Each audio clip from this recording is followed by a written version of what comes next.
Bonjour, chers étudiants de la section Sciences de la vie et de la Terre, semestre 2. Le département de géologie vous a conçu un ensemble de diaporamas auxquels sont associées des séquences audio pour vous expliquer l'ensemble des travaux pratiques de ce semestre. Alors ici, nous allons voir sur cette première diaporama le TP qui porte sur la partie de la géodynamique externe que nous avons déjà commencé en présentiel. Alors, je voudrais tout de même vous rappeler, chers étudiants, que les séances de TP qui sont programmées en géodynamique externe sont en nombre de 5 séances. 2 premières séances portent sur les roches sédimentaires détritiques. 2 autres séances portent sur les roches sédimentaires carbonatées. Et la dernière séance porte sur les roches chimiques et organiques. Je voudrais vous rappeler aussi, chers étudiants, que la séance 1 et la séance 2 des roches détritiques, vous les avez déjà vues en présentiel cette année, mais cela n'empêche, nous vous avons conçu 2 diaporamas qui portent des audios pour que vous puissiez donc les réviser d'une manière assez clarifiée et simple. Chers étudiants, avant de commencer les TP proprement dit, nous voudrions donc vous donner quelques généralités sous forme d'un rappel. Les roches, ils se groupent en 2 grandes catégories. Nous avons la catégorie des roches exogènes, dont fait partie les roches sédimentaires, qui sont donc vues au cours du séance du TP de la géodynamique externe.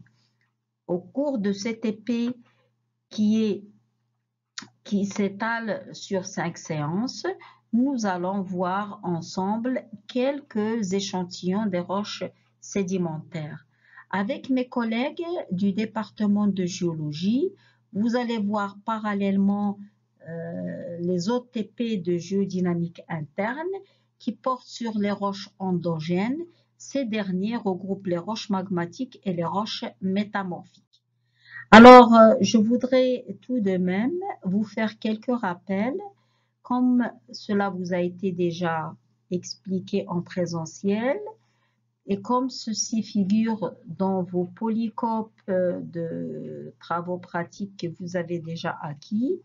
Les objectifs des TP de la géodynamique externe portent ou ont une relation avec la connaissance et la maîtrise de la description et la classification des roches d'une part, et la connaissance aussi des facteurs qui contrôlent leur genèse, ainsi que leur milieu de formation, c'est-à-dire le paléo-environnement.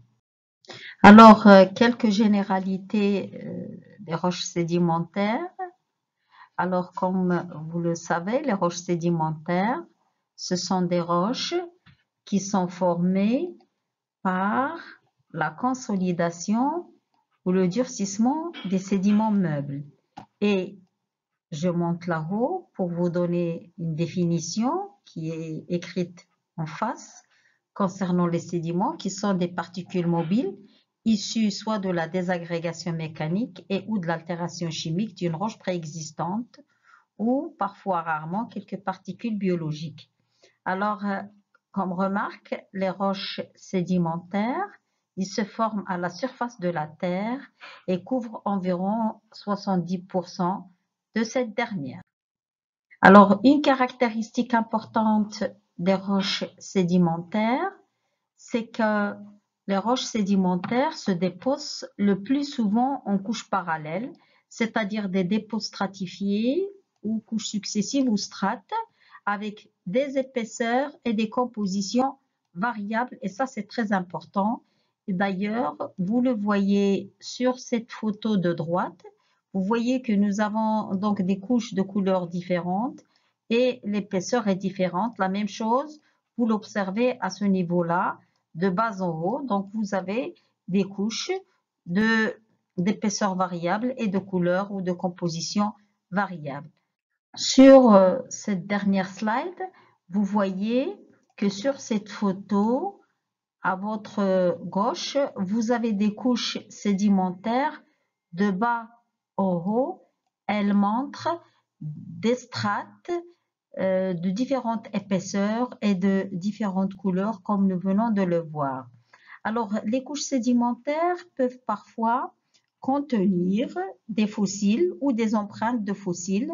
C'est le cas, par exemple, ici, de cette photo sur laquelle vous voyez un ensemble de strates de A jusqu'à la dernière strate jaune. Et vous voyez que certaines de ces strates, comme la couche B, la couche C, la couche D et la couche F, vous y voyez donc des empreintes ou des fossiles, comme c'est le cas ici par exemple. D'accord? Et avec cette dernière diapo, j'aurai fini cette première diaporama et à la suivante.